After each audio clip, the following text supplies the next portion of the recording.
자, 오늘 우리에게 주신 하나님의 말씀은 베드로후서 1장 3절에서부터 4절까지입니다.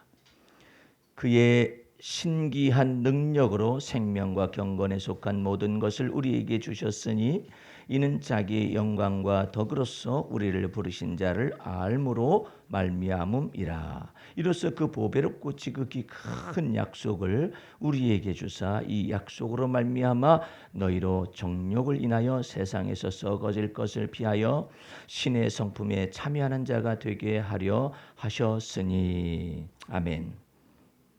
할렐루야. 오늘 하나님의 말씀의 제목은 베드로후서 1장 3절서부터 4절까지의 말씀, 보배로운 큰 약속이란 말씀의 제목을 가지고 베드로후서 강의 두 번째 시간 하나님의 은혜를 나누도록 하겠습니다. 우리가 베드로후서를 지난주에 1절서부터 2절까지 우리가 하나님의 말씀을 자세하게 들여다보았고, 오늘은 3절에서부터 4절 두 말씀인데 그 말씀의 구조를 알아야지. 글자는 쓰여져 있는데 내용을 모를 수가 있습니다. 글자는 하나하나 다 알 것 같아요. 그런데 그 말씀이 뭘 의미하는가를 모를 수가 있는데 한번 저의 그 감동을 받은 내용이 있어서 설명하는 것을 따라서 한번 3절 4절까지 보시기 바랍니다. 그의 신기한 능력이다, 이렇게 말씀을 하고 있죠. 그의 신기한 능력이라는 건 하나님과 우리 주 예수 그리스도의 신기한 능력이라는 것입니다. 그러면 왜 그렇게 하나님과 우리 주 예수 그리스도를 동등하게 쓰느냐? 그 까닭은 하나님의 모든 말씀을 예수 그리스도께서 오셔서 다 이루시고 성취하여 주셨고 하나님의 뜻을 다 이루었기 때문에 하나님께 온전히 완벽하게 영광을 돌리신 분은 예수 그리스도 한 분 이외에는 없어요. 그렇기 때문에 하나님과 우리 구주 예수 그리스도의 의를 힘입어 혹은 하나님과 우리 주 예수를 알므로 이렇게 표현이 되어 있는 것입니다. 그래서 그의 신기한 능력으로 생명과 경건에 속한 모든 것을 우리에게 주셨으니, 여기에 핵심이 있습니다. 사도 베드로는 무엇을 성령의 감동으로 알게 됐느냐면은 하나님과 구주 예수 그리스도의 신기한 능력이 두 가지를 주는 거예요. 두 가지. 첫 번째로 생명을 주십니다. 의와 구원과 영원한 생명을 주셨고, 이 뜻이에요. 그 다음에 경건에 속한 모든 것을 우리에게 주신다라는 내용이 있어요. 자, 생명은 이미 예수 그리스도 안에서 예수 믿는 자는 심판을 받지 아니하나니 사망에서 생명으로 옮기웠느니라 그러죠. 이미 받았어요. 그 다음에 남아있는 것이 뭐냐면 경건이에요. 그 말씀을 그렇게 하면 조금 이해가 쉽겠는데, 도대체 그 경건이라는 것은 무엇을 의미하느냐? 예, 그 경건의 의미라는 것은 뭐냐면은 다시 봅니다. 그의 신기한 능력으로 생명과 경건에 관한 모든 것을 우리에게 주셨으니 이는 자기의 영광과 덕으로서 우리를 부르신 자를 알므로 말미암음이라 이랬잖아요. 계속 보면은 이로써 그 보배롭고 지극히 큰 약속을 우리에게 주사. 예수 그리스도의 피권세와 능력 안에서 의와 구원과 영생은 이미 받았어요. 생명은 받았어요. 경건은 무엇으로 주시느냐?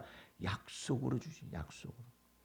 생명을 그 주신 피권세와 능력의 십자가의 그 권세와 능력 안에서 약속으로 이제 경건에 속한 모든 것을 우리에게 주시는데, 경건에 속한 그 모든 것이라는 의미가 무엇이냐면은 이로써 그 보배롭고 지극히 큰 약속을 우리에게 주사 이 약속으로 말미암아 너희로 정욕을 인하여 세상에서 썩어질 것을 피하여 하나님의 성품에 참여하는 자가 되게 하려 하는 것이 뭐냐면 경건이다. 할렐루야.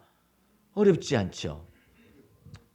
내가 이것을 알기 전에는 참 말도 어떻게 이렇게 무식했던 사도 베드로가 이렇게 어려운 말을 이렇게 어렵게 또 써놨을까라는 생각이 들어갔죠. 그런데 자세히 들여다보니까 이처럼 쉬운 말을 그렇게 써놨더라고요. 다시 그의 신기한 능력으로 생명과 경건에 속한 모든 것을 우리에게 주셨다. 그렇죠? 예. 그것은 어떻게 오느냐? 주셨으니 이는 자기의 영광과 하나님과 우리 구주 예수 그리스도의 영광 속으로 우리를 들어가게 하실 뿐만 아니라 그분의 덕으로도 우리를 들어가게 하시 덕. 그 덕이라는 말의 다른 원어의 말은 뭐냐면 그분의 능력으로 들어가게 하는 거예요. 어떤 능력으로? 하나님의 성품에 참여하게 할 수 있는 경건의 능력으로 우리를 들어가도록 뭐 했느냐면 약속했어요. 약속. 그 약속을 믿으면 이제 여러분 속에서 내가 사는 것이 아니라 그리스도가 내 안에 사셔서 여러분을 빚어 만드십니다. 빚어 만드시는데 여러분 안에 옛사람 속에 여러 가지 찢기와 혼잣말들이 성품 속에서도 본능 속에도 충동 속에서도 기질 속에서도 이게 많이 들어있어요. 많이 들어있기 때문에 그리스도가 들어오셔서 이제는 주가 되어 주셔가지고 만일 내가 그리스도와 함께 십자가 못 박혀 죽었다라고 믿는다면은 그래서 이제는 나의 소유권이 주님께로 양도가 되는 겁니다. 내가 사는 것이 아니라 이제 그리스도가 내 안에 사심을 믿을 수가 있다면 하나님께서 단순하게 너 때마다 일마다 너 잘 되기를 바란다 이런 것은 그냥 주님께서 주시는 거저 주시는 선물에 불과한 거예요. 이제 그 선물 말고 더 깊은 것이 있다 이거예요. 사도 베드로가 보니까 경건에 속한 그 비밀과 그 하나님의 능력이 뭐냐면 하나님의 성품에 참여하게 하는 거예요. 우리가 썩어질 인간의 성품 속에서 기질 속에서 충동과 본능과 이와 같은 유전적인 기질 이 모든 것을 전체를 변화시켜가지고 우리를 어디에 참여시키냐면 하나님의 성품에 참여시키는 것을 위하여 하나님께서 뭘 약속했느냐? 지극히 큰 약속을 했어요.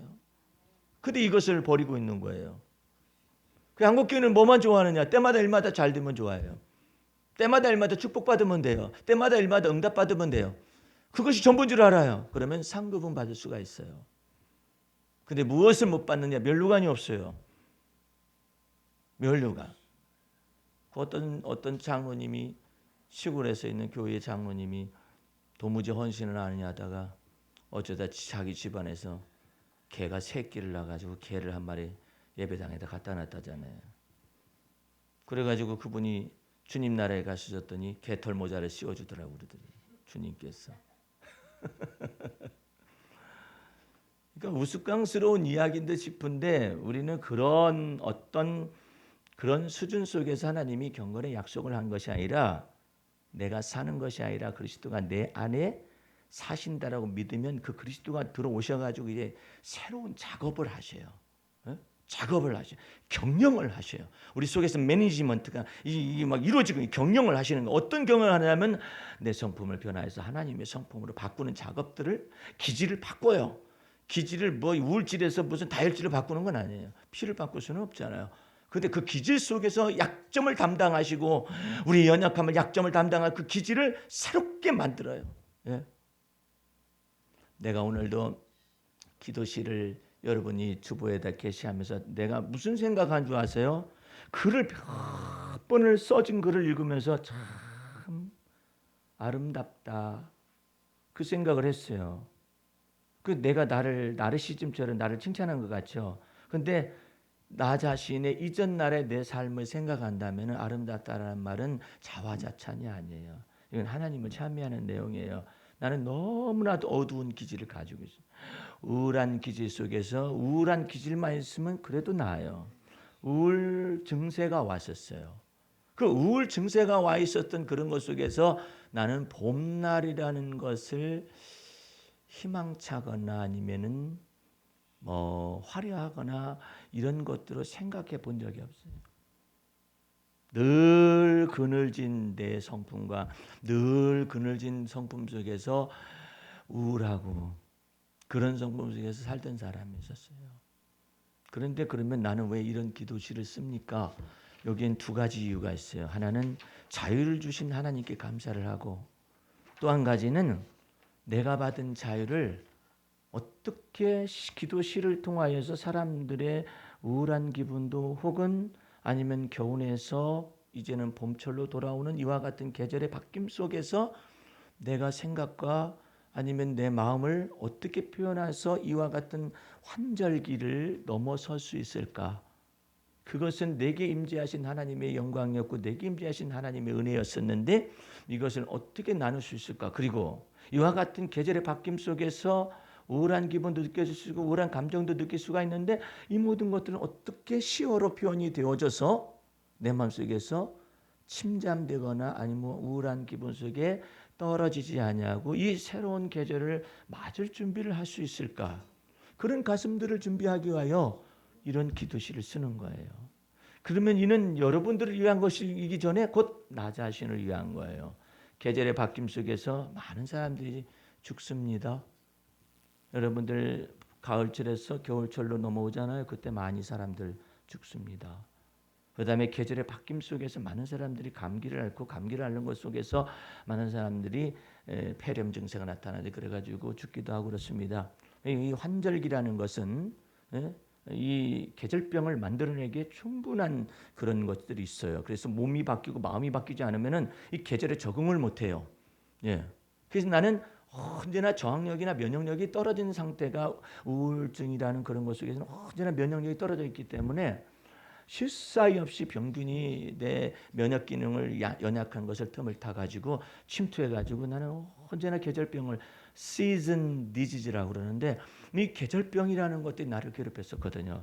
그렇기 때문에 내가 이 계절이 바뀌는 이것들 순간들 속에서 약간의 지금은 약간의 긴장이 있지만 이전 날에는 약간의 긴장이 아니라 또 내가 무슨 병을 또 앓으려나 이런 생각과 두려움이 불안이 내 마음속에 언제나 잔존하고 있었습니다.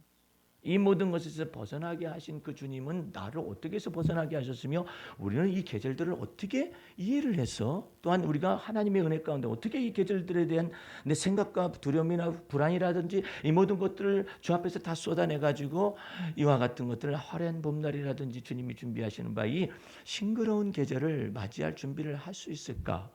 그런 것들 때문에 이런 시들을 쓰는 거예요. 그러니까 여러분들이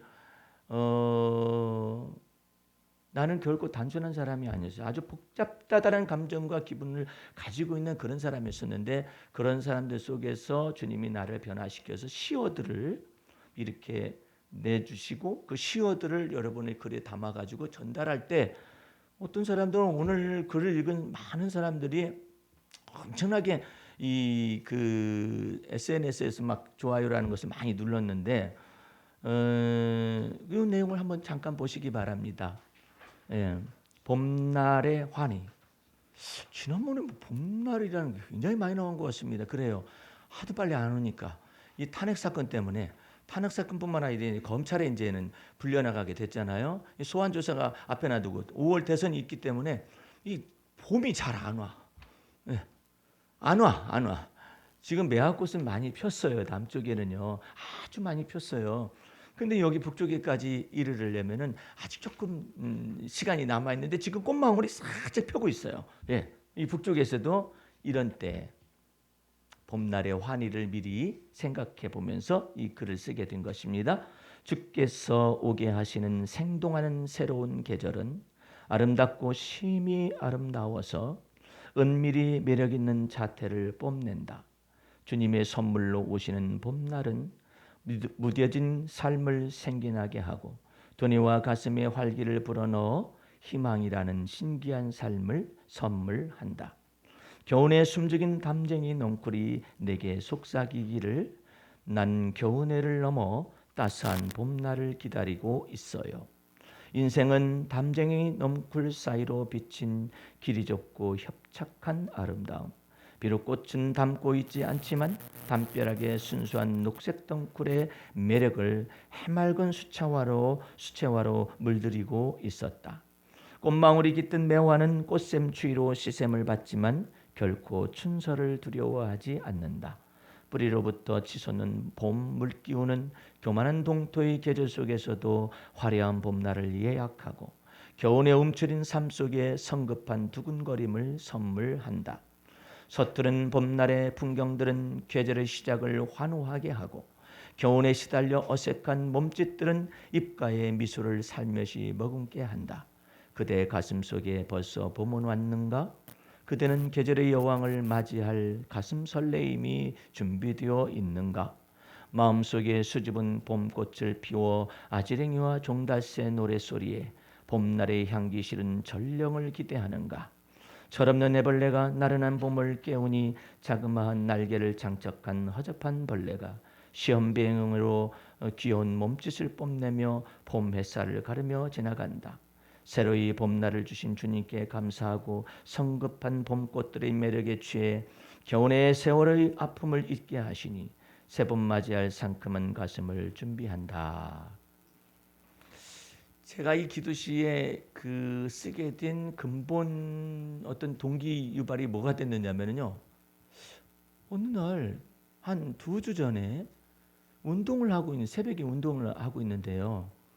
해가 떠올랐어요. 해가 떠올랐는데 아주 못난이 벌레가 내 앞을 지나가는 거예요. 이렇게 그 못난이 벌레가 지나가는데 뭐 나비도 아니고 그냥 아주 못난이 벌레예요. 그래서 내가 허접한 벌레라고 여기다 써놨는데 이 허접한 벌레가 그 날개가 있는 거예요. 날개가 벌레 나는 벌레 날개가 있는데 그것이 햇빛에 비춰가지고 내 눈앞을 쑥 지나가는데 날개짓을 막 하고 가는데 내가 문득 깨달았어요. 하나님께서 저 벌레에게 날개를 주셔서 날개 하셨으니 감사하지. 날개조차 없었으면 땅바닥에서 뒹굴다가 끝나겠죠. 그런데 그 날개가 있다 할지라도 그 뭐 며칠이나 간다고 그 벌레의 생명이? 그렇지만 그 날갯짓 하고 있잖아요. 천천히 날갯짓을 하면서 지나가길래 한 대 탁 때리면은 벌하고 달리 그냥 툭 떨어져가 땅바닥에 뒹굴 수밖에 없는 그런 허접한 그런 벌레였었는데 그 날개를 이렇게 천천히 지나가면서 하나님의 영광이 그 벌레 속에 날개로서 이렇게 주어진 것을 보고 내가 하나님을 찬미하고 싶은 생각이 났던 거예요. 그러다가 어느 날 문득 담쟁이 넝쿨을 이렇게 보게 됐는데 아무것도 없어요. 담쟁이 넝쿨에 딱 떨어져 가지고 겨우내 동안은 없잖아요. 그냥 실과 같은 것들로 이렇게 담벼락에 붙어 있잖아요. 그 속에서 무슨 소망을 볼 수 있겠어요? 그런데 그 담벼락 속에 있는 그 담쟁이 넝쿨 속에서 내 마음에 속삭이는 소리가 들렸는데 나는 겨우내를 지나가지고 따스한 봄날을 지나 기대하고 있다라는 이런 마음의 소리가 내 마음속에 들리는 듯 싶었어요. 그래가지고 이 두 가지가 앞에서 뒷부분에서 연관 지워진 것입니다. 그러니까 서투른 봄날인 거예요. 그때 당시에는 화려한 봄날이 아니라 서투른 봄날이야. 그 서투른 봄날 속에서도 하나님은 인생들에게 그걸 보라는 거예요. 이 허접한 벌레가 그냥 날개를 하나 주어가지고도 날아갈 수 있다라는 것이 얼마나 커다란 그 영광이겠어요, 그죠? 예? 생각해보라 이것이죠. 오늘 여러분들 주 앞에서 이제 새로운 안목을 가지고 계절을 해석할 수 있는 저를 변화시켜 주신 것처럼 우리 주님께서 이 사도 베드로에게도 이와 같은 꿈을 꿀 수 있었을까요? 불가능해요. 사도 베드로는 내가 계속해서 사도 베드로에 관해서 묵상을 하면서 글을 보면서 묵상을 하고 그랬는데 참 사도 베드로는 아주 정직한 사람이었던 것 같아요. 그리고 아주 도덕적인 사람이에요. 뭐 일하지 않고 뭐 공짜로 무엇을 먹겠다 이런 것은 생각지도 않는 사람이고 준다게도 받지도 않는 그런 사람인 것 같아요. 예. 그물을 던지는 대로 그 물고기가 잡히면 그 물고기가 잡힌 것에 관해서 하나님께 감사하고 그냥 그 삶을 살았던 그런 사람 가운데 한 사람인 그런 평범한 사람인데 그 사람 속에 그리스도가 찾아오셔가지고 갑자기 이름을 바꿔버린 너희 요한의 아들 시몬아 내 이름을 장차 베드로라 게바라 하리라. 왜 그것을 던져서 그냥 고요히 있는 사람 앞에 그냥 파장을 딱 던지는 거예요. 얼마나 혼자 집에 가가지고 생각했겠어요. 게바라. 저가 누구인데 나를 맡다가 베드로라 그럴까? 게바라. 베드로라. 얼마나 생각이 깊었겠어요. 베드로의 영성을 여러분들 읽어본 사람 알겠지만 베드로는 금방 예수님께 돌아오지 않습니다. 베드로는 여러 가지 형편과 사정이 얽혀져 있었던 사람이에요. 베드로는 또 이사를 했어야만 했었어요. 그래가지고 처가살이를 하게 됩니다. 처가살을 하는 것 속에서 자기 베드로의 부모가 없었던 모양이에요. 장모집에 얹혀서 살고 있습니다. 그런데 거기서 안드레처럼 따라서 형, 나 주님을 만났어. 메시아를 만났어. 가자 해서 가긴 갔지만은 베드로는 신중한 사람이었어요. 나름대로. 왜? 생활 이것을 책임을 져야만 하는 사람이었고 장모님 댁에 얹혀서 사는 사람이었기 때문에 함부로 행동을 못합니다. 개바라 생각을 많이 했겠죠. 근데 저가 누구간데 내 이름을 바꿀 권세를 가지고 있을까? 그 생각을 가지고 있을 거예요. 안드레는 계속해서 예수님을 쫓아다니면서 예수님에 대한 내용을 베드로에게 전달을 해 주었을 것입니다. 그러다가 어느 날 예수님이 게네사렛 호숫가에서 베드로가 아침에 밤새도록 그물을 던졌었다가 한 마리도 잡지 못하는 그날에 예수님이 아침에 회중들과 더불어서 말씀을 전하기 위해서 다 오셔가지고 회중들은 많고 바닷바람을 등지고 말씀을 전파해야 하기 때문에 예수님이 정확하게 아시기 때문에 등져가지고 말씀을 전파하기 위해서 사람들이 많으니까 배를 빌리고자 원하는데 마침 그때 베드로가 그물을 씻고 있었다. 그 그물을 씻고 있는 그때 어느 때냐 한 마리도 못 잡아요. 밤새도록. 참 난 신기해요. 그때 당시에는 밤새도록 작업을 하려면 횃불을 들고 해야지 뭐 전기불이 있었겠어요? 그런 건 아니잖아요. 근데 어떻게 밤새도록 왜 작업을 했을까? 참 이상하잖아요. 어쨌든 돈이 필요했는지 뭐가 필요했는지 간에 밤새도록 다른 동업자하고 더불어서 했지만은 그물을 했으면 고기 한 마리 잡지 못해서 새벽에 아침에까지 그물을 씻고 있어요. 에이 한 마리도 못 잡았다. 그런 순간에 하필이면 예수님이 찾아오셔가지고 뵙던 분이잖아요. 요한의 아들 시몬아 내 이름을 장차 개발하리라. 그랬을 땐 그분이 배를 빌리자고 그러는 거예요. 그러니까 배를 선뜻 내드리고 예수님이 말씀을 증거하고 나니 정말 놀라운 것이죠. 그 바닷바람을 등져서 말씀을 증거하면은 마이크 이 스피커의 효과가 나타나는 거예요. 예수님은 언제나 그렇게 하셨어요. 산에서도 이 산에서 산상수훈을 선포할 때도 딱 산 위에서 불어오는 바람을 등지고 딱 앉혀놓고 얘기를 하시고 그러신 분이시죠. 그런데 거기서 이제 말씀을 딱 증거하고 난 다음에 베드로에게 묻습니다. 배를 몰고 깊은 데로 가서 그물을 내려와라. 그리하면 고기를 잡을 수 있을 것이다. 아이고 베드로가 생각할 때는 밤새도록 이 게네사렛 이 갈릴리 호수를 다 뒤졌는데 고기 한 마리 못 잡았는데 그게 무슨 말일까? 그럼에도 불구하고 베드로의 마음속에 놀랍도록 믿음이 조금씩 이 믿음의 세계가 열려지기 시작하는 것입니다. 선생님이여 밤이 맞도록 내가 그물을 던졌으나 고기 잡지 못했지만 주의 말씀을 의지하여 제가 그물을 내리겠나이다. 이 내용은요 베드로의 인생 속에서 아주 이제는 베드로가 이제 예수님께 화답하는 내용이잖아요. 전에는 예수님이 그냥 막무가내로 내 이름을 개발하리라 이렇게 말했을 뿐이고 베드로는 무슨 말인가 그러는데 이제는 지금 주의 말씀에 대하여 베드로가 화답하는 거예요. 여러분들 어린아이들이 자랄 때 말도 못하고 걷지도 못하는 애한테 엄마는 계속해서 뭐 사랑해 어쩌고저쩌고 막 하는데 알아듣는지 못 알아듣는지 꿈뻑꿈뻑 하고만 있잖아요. 그렇게 있는 시간들이 한참 지나고 난 다음에 뭐 한다든지 그러면 막 말을 했다고 그래요. 말은 무슨 말을 해? 말 아니야. 맘머링이네 맘머링. 예? 이쪽저쪽 그러는 것인데 거기서부터 선명하게 아빠 해봐.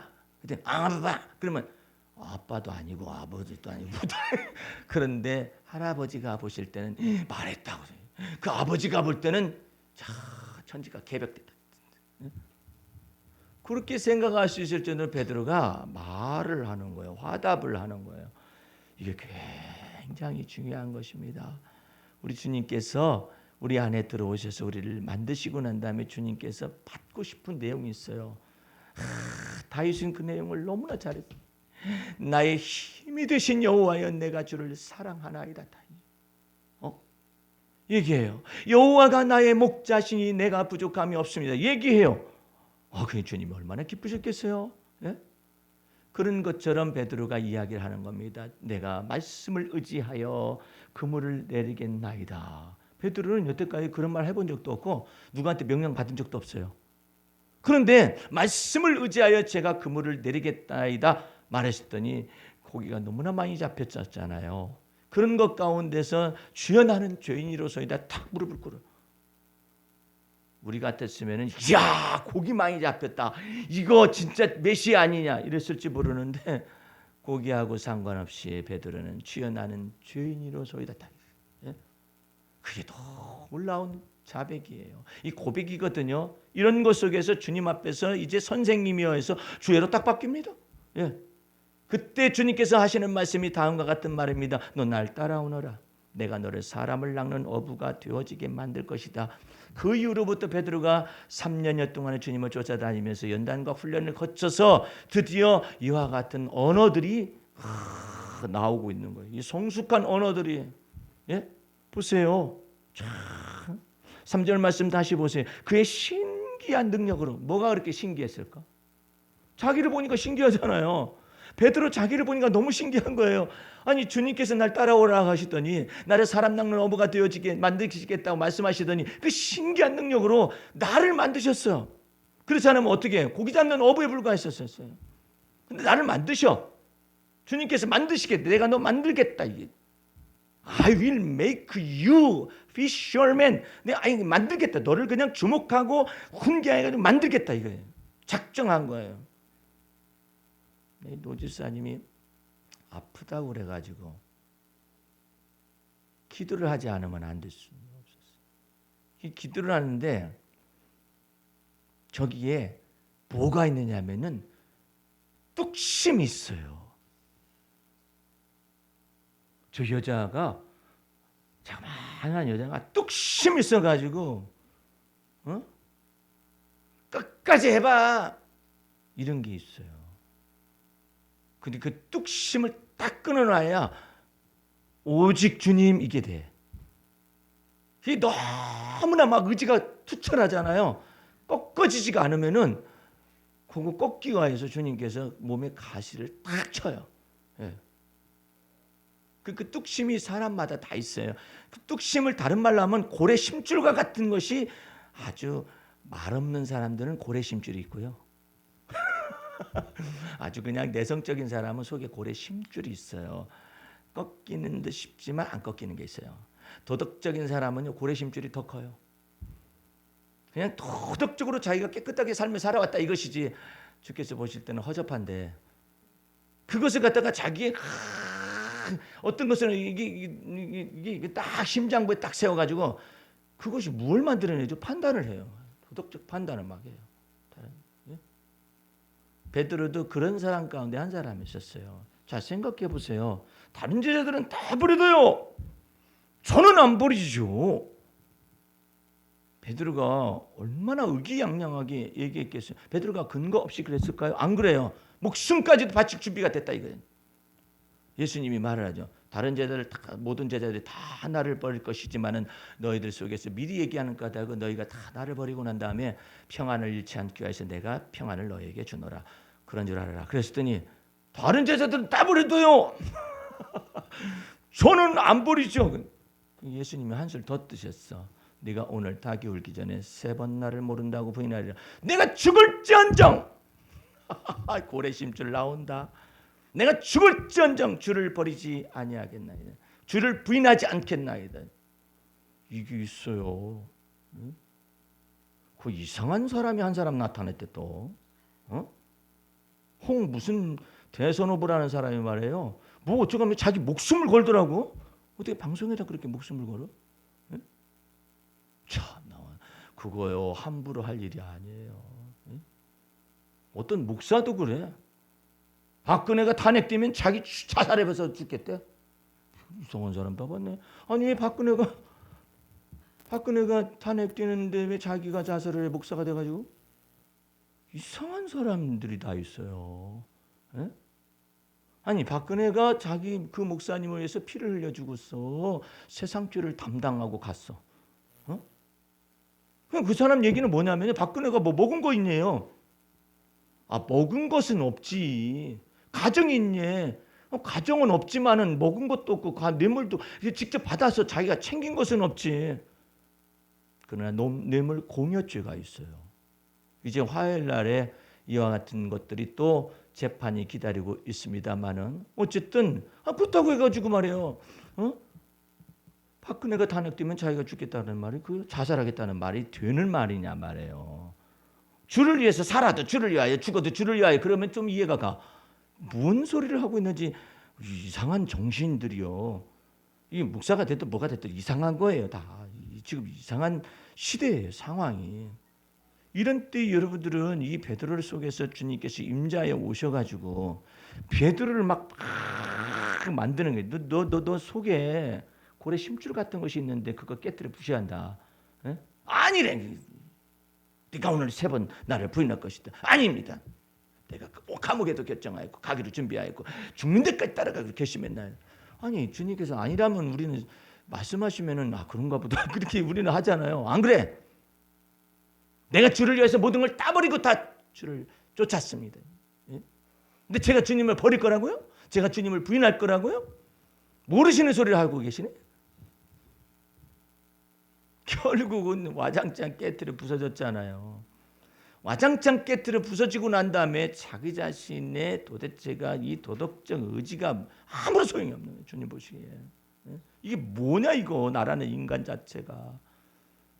베드로는 예수님께서 베드로를 위하여서 회개하기를 위하여 중보기도 하고 믿음 떨어지지 않기 위해서 중보기도 하지 않았으면요 베드로 가서 죽어요. 죽어버린다고. 예? 너무나 강직하기 때문에 차라리 살 만한 의미가 아무것도 없어요. 자기 자신에는 가치가 아무것도 없기 때문에 가서 죽을 사람이에요.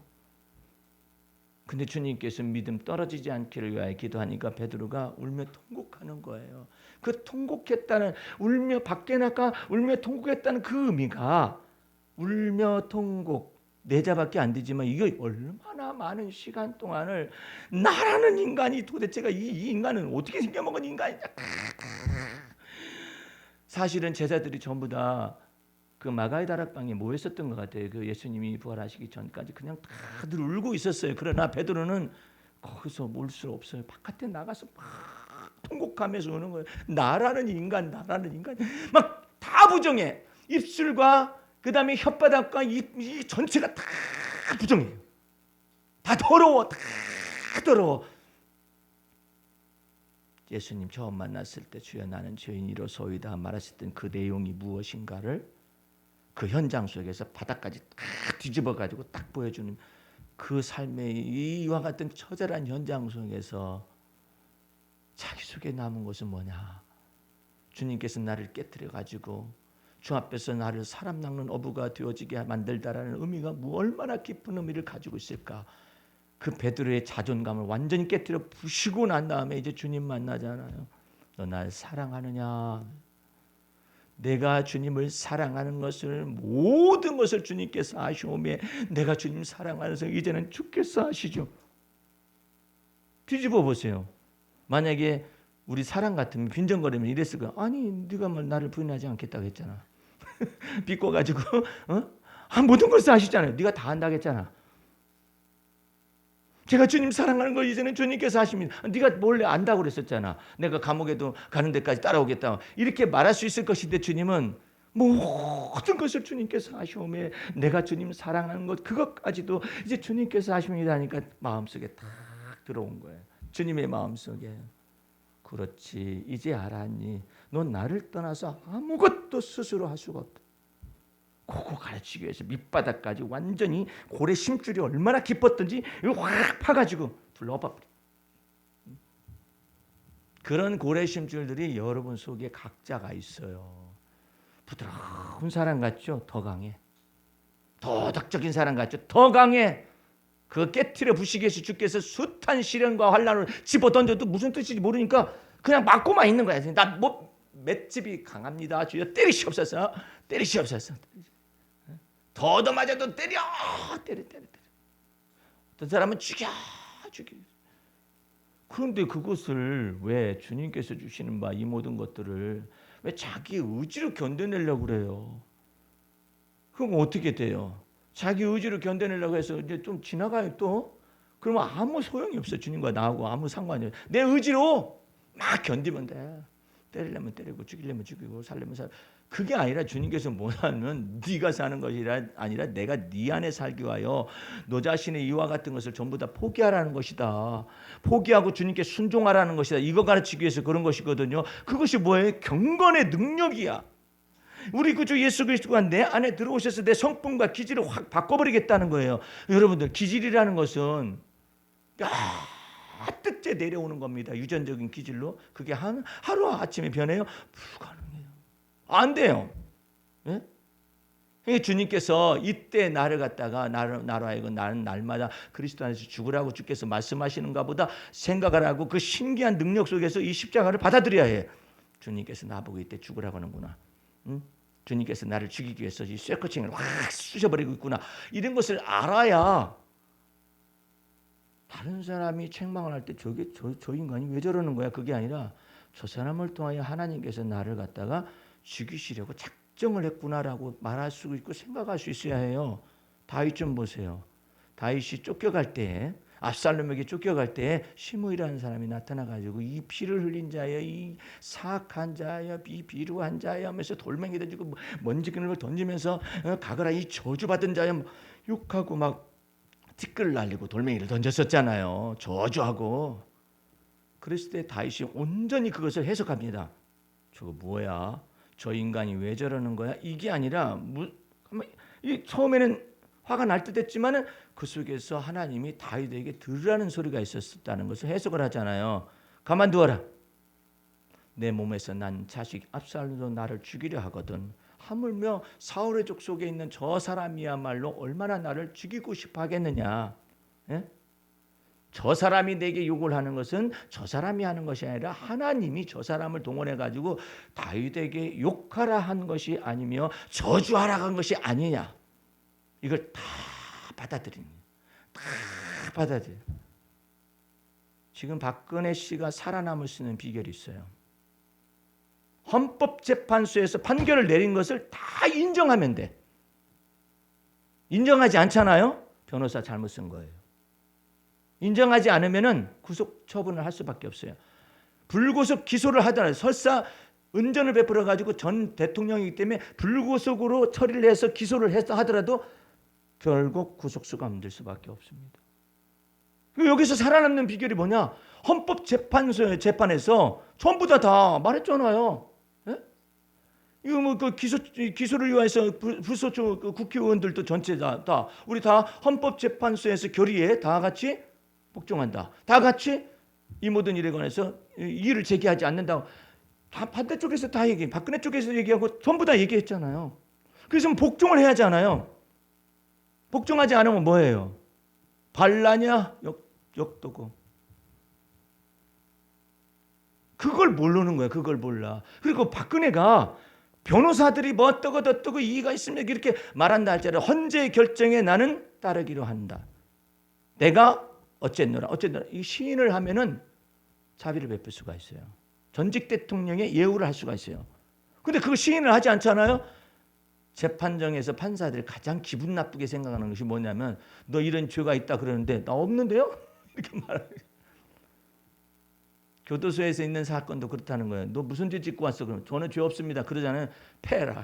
패가지고 그 안에서 팬데 그 안에서 저놈이 죄가 있으니까 이미 네가 들어왔지 임마 해가지고 죄를 시인할 때까지 팬다는 거야. 아니 법정에서도 패고 교도소 안에서도 패고 어쩌라는 얘기야. 응? 그래서 베드로는 처음부터 그 주님께서 물고기를 그물에서 그 깊은 데로 가서 그물을 내리라고 해가지고 자기가 그 잡히는 것을 보고서 금방 깨달은 것이 뭐냐면 아 이분은 능력을 행하는 분이구나 이걸 깨달은 것이 아니라 주님이라는 사실을 깨닫고 자기는 죄인이라는 사실을 고백하는 거잖아요. 이러니까 주님께서 자비를 베푸시잖아요. 그에게 의와 구원과 생명에 관련 생명의 능력을 허락하시잖아요. 그뿐만 아니라 이제 내가 너를 만들겠다. 약속이 지극히 큰 약속을 베드로에게 주어졌어요. 내가 너를 사람을 낚는 어부가 되어지게 만들겠다. 그게 지극히 큰 보배로운 약속이야. 이 약속을 이 사도 베드로는 뭘로 해석했어요? 경건의 능력과 경건의 비밀로 해석을 했는데 그 내용이 뭐냐? 하나님의 성품에 참여하게 하는 거예요. 여러분과 나를 하나님의 성품에 참여하게 하는 거예요. 하나님의 성품에 참여하기 위해서 이 모든 것이 닥쳐올 때 주님과 더불어서 이 딜을 해야 해요. 주님과 더불어서 내가 해야지 이게 도대체가 저 인간이 왜 저러냐 이거 하기 시작하면 끝이 없어요. 주님과 더불어서 딜을 해야 해요. 주님께서 나를 그냥 관여하시고 나를 어루만지시고 나를 빚어 만드시고 나를 간섭하신다. 이것을 생각하시게 되면 그 다음부터 우리 주님께서 여러분을 주목하셔가지고 이제 만들기 시작해요. 너 왜 말을 그렇게 하니? 똑같은 말을 하더라도 이렇게 말을 하거라. 너 이렇게 성격 그렇게 쓰니? 너 이때 성격 어떻게 쓰는가 내가 보려고 다뤄봤다. 너 이때 기분 어떻게 쓰는지 알기 위해서 너 완전히 너 자신의 컨디션을 다운시켰지. 그때 너 어떤 말투, 어떤 말을 하는지, 생각을 하는지 내가 다 알아보겠다. 그래가지고 우리를 주목해요. 막 감찰할 뿐만 아니라 주목해요. 주목해가지고 나의 말이 하나도 알지 못하시는 것이 없어요. 내 말을. 너 믿음에 속한 말을 하는지, 주를 믿는 것인지, 아니면 사람의 인생에 속한 말을 하고 앉아 있는지, 사람의 생각대로 그냥 사는 것인지, 아니면 주를 믿는 믿음 안에 거하는지, 이걸 다 알아봐요. 다 알아봐 가지고 합격을 딱 하잖아요. 그러면 딱 통과해요. 예, 이게 통과한다고. 근데 여러 번 반복을 해야 할 경우가 있어요. 너무나 많아가지고 이게 여러 번 반복할 때가 있는데, 그때 주님께서 자꾸 합격 그러면은요, 놀랍도록 우리 주님께서 기쁘셔가지고 나머지 거 다 처리해라. 주님의 명령 한마디면 끝나는 거예요. 생각해 보세요. 7 귀신이 막달라 마리아에게 들려 있었어요. 한 마리 귀신만 와도 정신이 하나도 없을 텐데 7 귀신이 들어왔다면 이 도대체가 이 정신이 무슨 정신이겠어요. 근데 이 7 귀신을 주님께서 다 쫓아냈어요. 하나, 둘, 셋, 넷, 다섯. 이게 다 쫓아내가지고 온전한 사람이 됐었는데, 막달라 마리아 이전 날의 형편이 얼마나 복잡다단하고 이 머리가, 예? 이게 컴플렉스가 많았겠어요. 이런 것들이 많은 여자. 이런 여자를 갖다가 주님께서 귀신을 다 쫓아내가지고 정신이 온전해져가지고 주님을 따르는 이 막달라 마리아를 볼 때 정말 놀라운 변화가 나타나잖아요. 이제 주님께서 여러분 속에 왕으로 임재하십니다. 주님으로 임재하셔요. 저기 지금 일을 하고 있다는 말을 들었는데, 주님 앞에서 연단과 훈련을 받아가면서 주님이 나를 향하신 뜻이 이 속에서 어떻게 나타나실까? 이걸 생각해요. 예를 들어서 여기에서 벗어나가지고 다른 데서 주님이 어떻게 하실까? 이게 아니라 우리 주님은 그래요. 네가 작은 일에 지금 우선 충성하고 있고 주님 바라보고 있잖아. 그러면은 그 속에서 너를 업그레이드 시켜주겠다. 이게 자꾸 얘기하셔. 너 그때 그 속에 있으면서도 주님 바라보고 있구나. 그럼 내가 너를 업그레이드 시켜주마. 예, 이렇게 업을 자꾸 시켜주는 거예요. 요셉을 보세요. 꿈을 꿨어요. 여기다 새겨놓긴 새겨놨어요. 그러나 현실은 달라요. 이제는 요셉이가 형들의 시기를 받아가지고 모함을 받아가지고 애굽으로 죽음에 이르는 현장 속에서 이제 애굽의 노예로 팔려지게 되잖아요. 그 팔려지게 되는 것 속에서 변함없이 하나님의 말씀이 따라붙는 것이 있어요. 요셉에게 하나님이 은혜가 있었더라. 요셉에게 하나님의 은혜가 있었더라. 이상하지 않아요? 요셉이 그때도 믿음을 잃지 않았더라. 이러면 얼마나 대단해요, 요셉이요. 근데 그게 아니라 하나님의 말씀은 그런 말을 쓰는, 그쪽으로 쓰는 게 아니라 애굽의 노예로 팔려갔었지만 요셉 위에 하나님의 은혜가 있었더라. 또 한 가지가 있어요. 요셉이 있는 그 보디발의 집안에 하나님이 은혜를 베푸셨더라. 누구를 인하여? 요셉으로 인하여 하나님이 보디발의 집에 은혜를 베풀었더라. 그래가지고 거기서 잘 먹고 잘 살 줄 알았었죠. 그랬더니 그게 아니라 그 보디발의 아내가 요셉을 갖다가 눈짓하다가 막 그 죄를 갖다 뒤집어 씌우잖아요. 그래서 이제 감옥에다 가둬놨잖아요. 근데 감옥에다 가둬놨는데 왜 주님이 거기다 가둬놓느냐 이 말이에요. 거기서도 주님이 이 요셉을 향한 주님의 뜻을 이루기 위해서는 필연코 감옥에 가야 해요. 요셉은. 예? 보디발의 집안에만 있잖아요. 주님의 뜻이 안 이루어져요. 왜? 이 보디발의 시대장이기 때문에 시대장 그 집에 감옥이 있는데 그 감옥에는 국사범이 들어오는 거예요. 그 감옥에. 그 국사범이 들어오니까 이왕이면 큰 물에서 있어야 해. 그래가지고 요셉이가 그냥 모함을 받아가지고 국사범이 있는 대로 딱 들어갔는데 요셉이가 거기서 하나님께서 또 요셉에게 은혜를 베푸셨더라. 알아? 계속 하나님이 은혜를 베푸셨더라. 세상에 보세요. 꿈을 꿨어요. 하나님이 은혜를 주신 것이죠. 그 다음에 형들이 질투를 받았어요. 은혜를 받은 거야. 그것도. 요셉이 생각할 때는 왜 날 죽여? 이랬을지 몰라지만 하나님의 은혜가 계속해서 따라 미치는 거예요. 그 은혜가 강권적으로 불가항력적으로 요셉을 어디까지 맞춰가느냐면은 그 애굽의 총리가 되는 그 어떤 꿈의 순간까지 계속해서 집중적으로 주님께서 몰아가는 거예요. 요셉을. 그래가지고 애굽에로 가는 거죠. 애굽에 갈 때 이제 노예 몸으로 가잖아요. 그 속에서도 은혜가 있었더라. 또 모함을 받은 것 속에서도 은혜가 있었더라. 그래가지고 감옥에 들어와요. 감옥에 들어있으니까 요셉이가 거기서 이제 또 하나님이 은혜를 베푸신 거기서 사물을 봐요. 또 사물을 보고 있는데 마침 그때 술 맡은 관원장과 떡 맡은 관원장이 이게 지금 들어왔어요. 이 둘 중에 한 놈은 죽는 거예요. 근데 이 두 사람이 이상스럽게 하나님이 은혜를 베푸셔서 꿈을 꾸는데 서로 다른 꿈을 꿨어요. 떡 맡은 관원장을 이렇게 딱 하니 바로 왕에게 이 떡을 갖다 올렸었더니 새가 와서 쪼아먹었고, 그 다음에 술 맡은 관원장을 딱 올렸더니 바로가 기쁨으로 술을 받아 먹었단 말이에요. 도대체가 꿈을 해석을 못하겠다라고 하는 거예요. 이 사람들이 우리가 봐도 좀 쉬운데, 네, 굉장히 쉽잖아요. 떡 맡은 관원장이 올린 것을 또 안 먹었다면은, 새가 쪼아 먹었다면 그 문제가 있는 거잖아요. 근데 이와 같은 것 속에서 요셉이 탁 들어보더니 탁 해석은 이러하오니 하면서 요셉이 탁 해석을 해요. 떡 맡은 관원장은 떡을 올렸었지만 새가 와서 쪼아 먹었기 때문에 당신은 복직을 못하고 죽을 것이고, 그 다음에 술 맡은 관원장은 탁 올렸기 때문에 받아들이기 당신은 복직될 것이요. 그러니까 그래 그러다가 이제 술 맡은 관원장이 마침 복직이 되는 거잖아요. 그때 딱 붙잡습니다.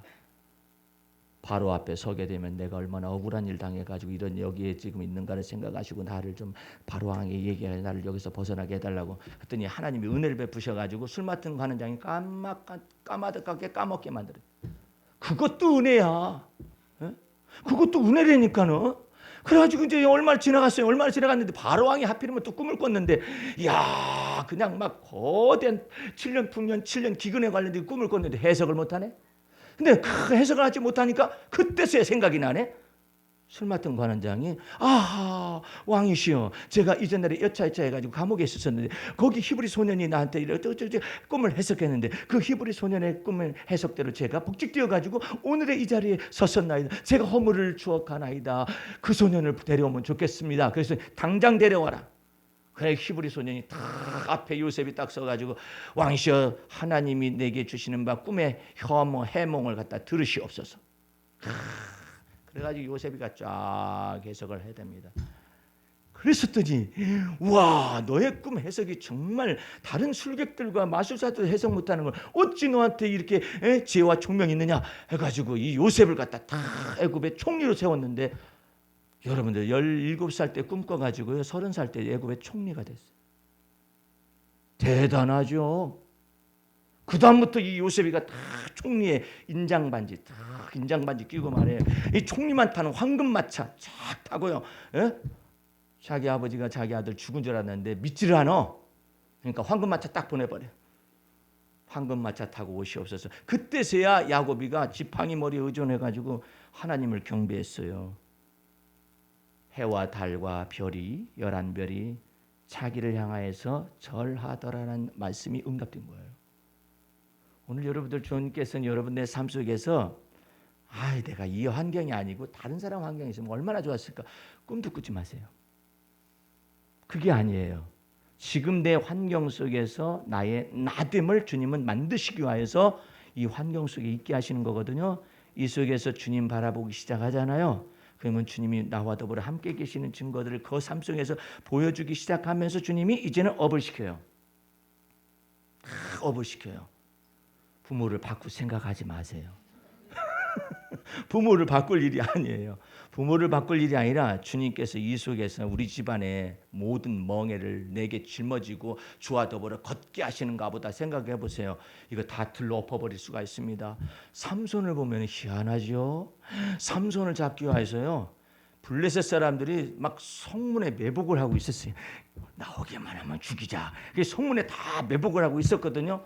삼손이 하나님의 성령의 감동을 받아가지고 어떻게 됐느냐, 여호와의 성령의 힘이 임하니까 성문에 다들 숨어 있었거든. 성문짝을 들고 가버렸어요.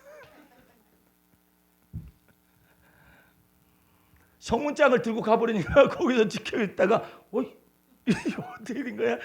이런 현상이 벌어졌어요. 여러분, 이것은 비유가 아니에요.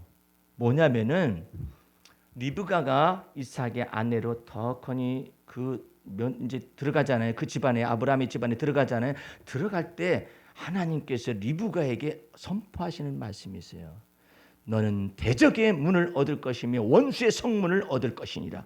원수의 성문을 다 얻어버리면 나머지 건 전부 다 해체되잖아요. 원수의 모든 것들 다 탈취할 거 아니에요.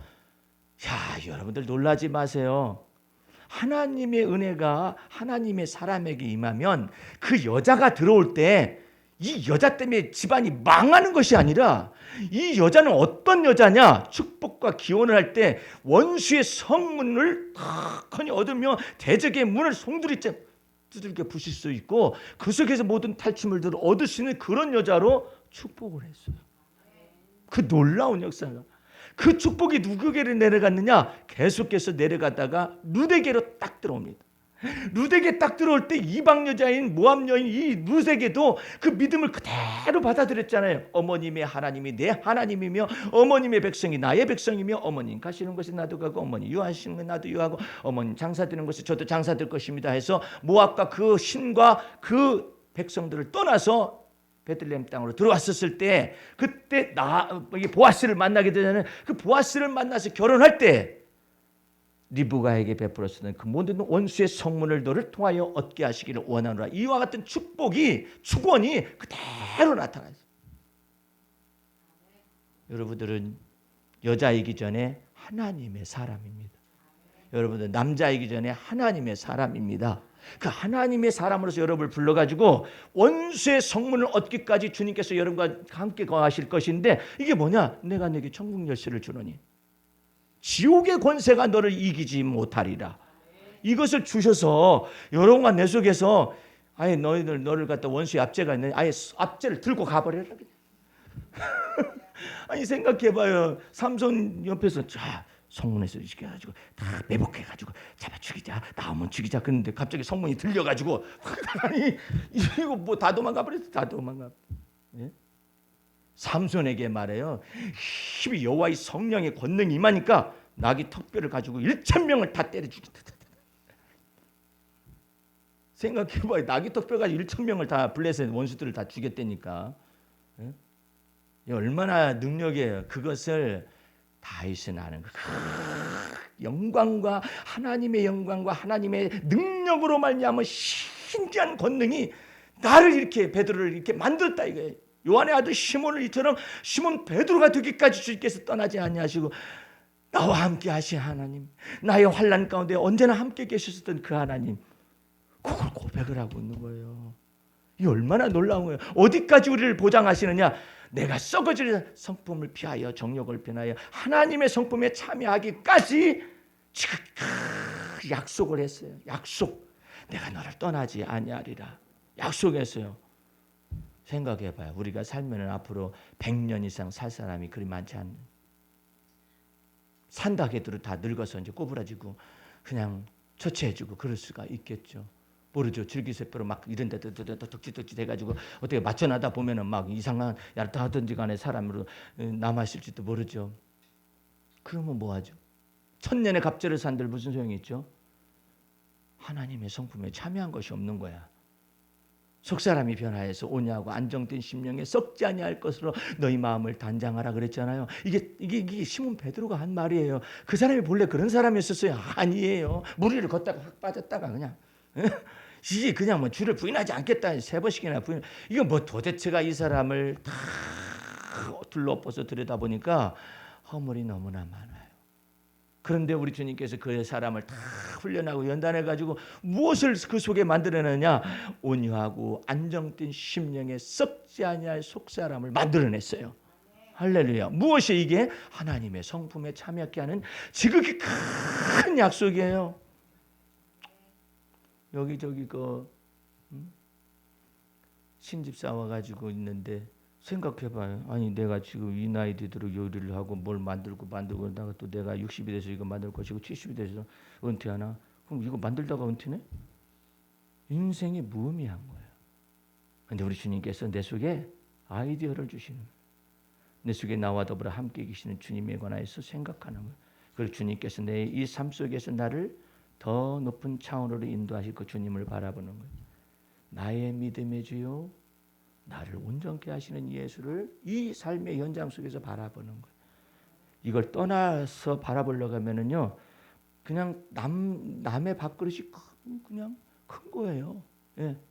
남의 떡이 더 크게 보이기만 하는 거예요. 그게 아니라 지금 여기 이 순간 now and here 내가 여기서 지금 여기에서 하나님의 임재를 느끼는 거예요. 하나만 더 말씀을 하고 짤막하니까 맺을까 하는데 중세 수도사들은요, 사막의 교부들도 비롯하여서 전부 다 어떻게 하면 경건해질 수 있을까, 그 경건의 능력을 알기 위해서 무척 노력을 많이 했어요. 근데 복음 진리를 잘 몰라가지고 세상에서 멀리 떨어져야만이 경건하다라고 착각을 한 거예요. 그래가지고 어떻게 세상에 멀리 떨어질 수 있을까 했더니 땅바닥에서 뜨면 된다. 이렇게 해가지고 자기 혼자 막 탑을 쌓는 거예요. 탑을 쌓아가지고 거기 높은 데 올라가서 거기서 있는 거예요. 있어가지고 내려오지도 않아요. 그러면 후배 수도사들이 있다가, 수도사님 밥은 어떻게 하실 거예요? 밥 맛없다 그러면 안 갖다 드리고, 밥 가져와라 그러잖아요. 그러면 후배 수도사들 가지고 올라가 거기. 그래가지고 이렇게 잡수시고 거기서 경건하게 잡수시고 경건하게 내려보내고, 이렇게 해가지고 높이 뜨면 뜰수록, 이 지상에서 높이 뜨면 뜰수록 경건한 줄 알았어요. 왜? 세상에서 방황할 때 나 주님을 몰랐다가 떴더니 뭐 주님을 아는 건지 뭔지, 그거 떠봤자 별밖에 더 보여? 거기에 주님 계신 줄 아는 거예요. 근데 그 가운데서 수도사들의 밥을 해주는 주방장이 있어요. 수도사들의 밥만 해주는 사람이 무슨 값어치가 있겠어. 그냥 수도사들 밥만 해주고 있잖아요. 높이 뜬 수도사들에게는 성령께서 임재하시지를 않고 수도사들 밥 해주는 주방장한테 성령이 임재해 버렸네. 네? 아니 주방장의 성령 임재가 나타난 거예요. 그래가지고 그냥 내게 강 같은 평화가 나타나기 시작을 한 것이죠. 수도사들은 뭔 일이야? 왜 나는 이렇게 높이 떴는데 안 나타나고? 이런 착각들이 있어요. 우리 주님께서는 현실에 뿌리 박힌 것 속에서 주의 이름을 부르는 자마다 그때그때마다 구원을 주겠다. 내가 너희 하는 이 작은 일에서부터 네가 나를 믿고 바라볼 수 있고 내가 너를 완전케 할 수 있다라고 믿는다면 내가 이 속에서 너를 갖다가 놀랍도록 새롭게 해주겠다. 지난번 방송에 보니까요, 어떤 자매가요, 신발에 목숨을 걸었어요. 자기 자신의 전체를 거는 거예요.